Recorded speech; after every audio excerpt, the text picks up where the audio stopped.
அரசியலுக்கு வந்துட்டு இத்தனை ஆண்டு காலமா இருக்கிற ஒருத்தரை இப்படி பேசுறதா அப்படின்னு எல்லாருடைய தரப்புல இருந்தும் சொல்ற ஒரு கருத்தா பார்க்கப்படுது.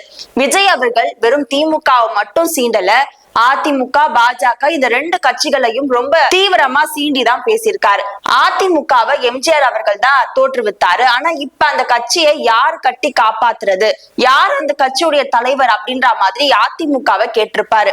இதற்கு பதில் கொடுத்த முன்னாள் அமைச்சர் ஆர்.பி. உதயகுமார் அவர்கள் என்ன சொல்றாங்க அப்படின்னா, யாரு வேணாலும் கட்சியை தொடங்கலாம், யார் வேணாலும் மாநாடு நடத்தலாம், ஆனா மாநாடு நடத்துறதுக்கான வரைமுறைய சரியா பின்பற்றினாங்களா அப்படின்றதுதான் இங்க கேள்விக்குறியா முன்வைக்கப்படுது.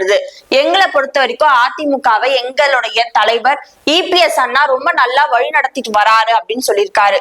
அதே சமயம் அவருடைய விஜய் அவர்களுடைய ஆசான் யாருன்றதே தெரியல. ஏன்னா அண்ணாவை வச்சிருக்காரு, எம்ஜிஆர் அவர்களை வச்சிருக்காரு, விஜயகாந்த பத்தி பேசுறாரு, அவருடைய அரசியல் ஆசான் தான் யாருன்னு தெரியல.